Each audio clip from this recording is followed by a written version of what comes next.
Hi guys, good morning. It's Saturday, another day, another morning blessings. Dahil nga maagang-maaga ang gusto ni customer i-deliver yung kanyang mga halaman, ako na nga mismo ang magdi-deliver sa kanya. Yes po, ako na nga mismo magdi-deliver kay customer dahil sa tingin ko hindi kakayanin ng motorized rider dahil medyo malalaki ang halaman na order ni customer. At isa pa, malapit din lang naman siya sa location natin. Kaya tara guys, samahan niyo ako magdi-deliver.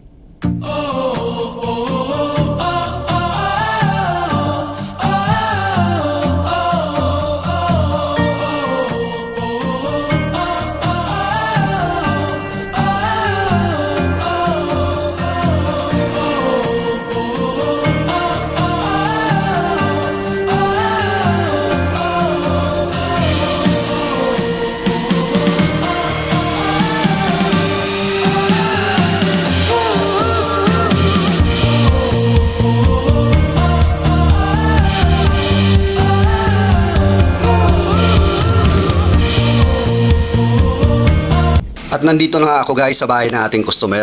At itigil ko na tong video na to, baka ako'y mapagalitan pa. At ayun na si madam, nagbukasan ng kanilang gate. Stop na to, stop na talaga.